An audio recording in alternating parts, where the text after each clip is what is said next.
हमें उम्मीद है कि इलेक्शन कमीशन जो शिकायतें आ रही हैं, जो सूचनाएं मिल रही हैं, उस पर कार्रवाई करेगा। और कई जगह ऐसा सुनने को मिल रहा है जहां बीजेपी के कार्यकर्ता नेता बूथ पर कब्जा करना चाहते हैं।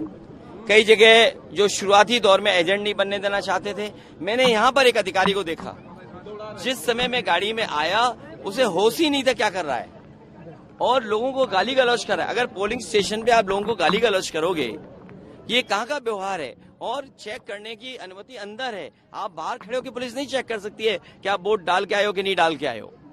ईवीएम पर भी सवाल उठाया आपने शुरू से ही। ये अभी सवाल इस बहस में नहीं है। मैं मतदाताओं से कहूंगा कि ज्यादा से ज्यादा वोट डालें और ज्यादा वोट डाल करके इस सरकार को हटाएं।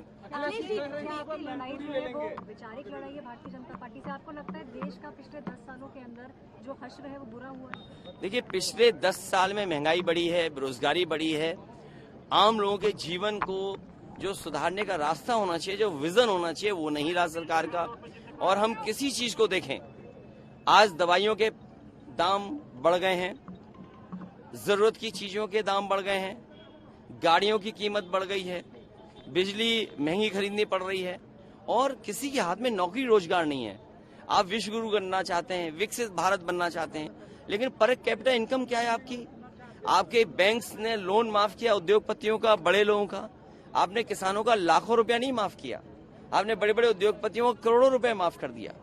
ये आप किस रास्ते देश को ले जाने का काम कर रहे हैं? और जिस देश में जो रिपोर्ट आई है इंटरनेशनल लॉ लेबर उसकी तरफ से कि 83% नौजवान नौकरी और बेरोजगार है, आप अग्निवीर जैसी व्यवस्था ला रहे हैं जिसको कभी नौजवान स्वीकार नहीं कर सकता है। उत्तर प्रदेश में हर पेपर लीक हुआ जिसके बारे में आप कुछ कहना नहीं चाहते हैं, तो आखिरकार जनता वोट क्यों दे? आपने आय दोगुनी की बात कही, आय दोगुनी नहीं हुई। आपने 2 करोड़ नौकरी देने की बात कही, वो नहीं हुआ।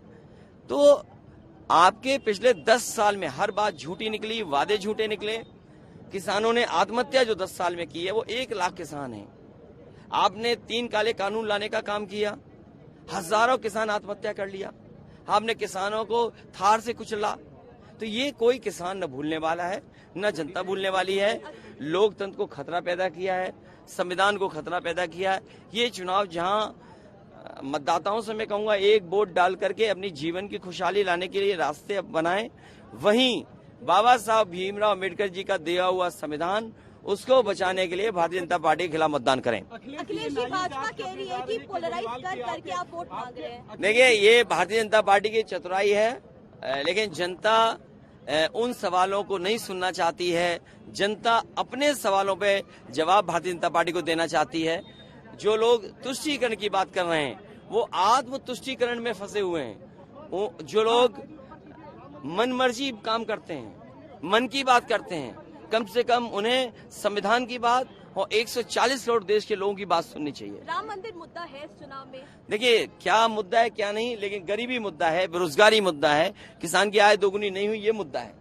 समाजवादी पार्टी भारतीय जनता पार्टी को मुंह तोड़ जवाब देगी इस चुनाव में? देखिए, मुझे उम्मीद है कि जनता अपने जीवन को खुशहाली के रास्ते पे लाने के लिए भारतीय जनता पार्टी के खिलाफ मतदान कर रही है। अरविंद केजरीवाल की जांच एनआईए करने जा रही है। देखिए, जिसके हाथ में एजेंसी है, जैसे कहते हैं ना, जिसकी लाठी, अब भाई लाठी छीनने के लिए तो वोट पड़ रहा है।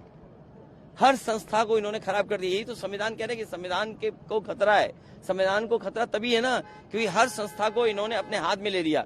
जब संस्थाओं को अपने हाथ में ले लोगे, अपने पॉलिटिकल इंटरेस्ट को और पॉलिटिकल लाभ लेने के लिए इस्तेमाल करोगे, तो संविधान कहाँ बचा? बाबा साहब भीमराव अम्बेडकर जी का दिया हुआ संविधान के तहत जो अधिकार, जो सम्मान मिलना था, वो कहाँ मिल रहा है? इसलिए हम कह रहे हैं कि संविधान जाएगा तो आरक्षण जाएगा। ये धीरे धीरे निजीकरण के रास्ते पे ले जा रहे हैं, जिससे न नौकरी मिले न आपको आरक्षण मिले। अखिलेश जी, अपने सारे गढ़ को आप रिटेन कर पाएंगे? ये गढ़ नहीं, ये घर है, और घर में इस बार लोगों ने मन बनाया, आम लोगों ने जिताने का फैसला लिया है। और तभी तो देखा आपने शक्ति कितनी, जिस बूथ पर आज तक इतने लंबे इतिहास में कभी कोई नाराज नहीं हुआ, खिलाफ वोट नहीं डालता, वहां देखिए ADM, SP city, extra force, extra police, extra CCTV ये लगे। वो तो हमारे गांव में लगे हुए हैं। तो देखिए, मैं क्या कह रहा हूँ क्या नहीं कह रहा हूँ, लेकिन हम लोग बड़ी चीजें बड़ी अच्छी बनाते हैं। संविधान पर क्या आपका मत भी वही है जो राहुल गांधी का है? आप भी मानते मैं- हैं कि प्रियम्बल बदल देगी, संविधान बदल देगी? और जब संस्थाएं आपको न्याय नहीं दे रही हैं, संस्थाएं जब आपको न्याय नहीं दे रही, तो क्या है, संविधान ही तो खत्म हो रहा है। क्या आपको उम्मीद थी कि 3 काले कानून आ जाएंगे? क्या आपको उम्मीद थी अग्निवीर आ जाएगा? क्या आपको उम्मीद थी कि बैंकें डुबा दी जाएंगी? क्या आपको उम्मीद थी कि नोटबंदी हो जाएगी? ये तमाम वो चीजें हैं जो संविधान नहीं अधिकार देता सरकार को। मन मर्जी से सरकार नहीं चलती है और आज तुष्टीकरण से नहीं लाभ मिलता है।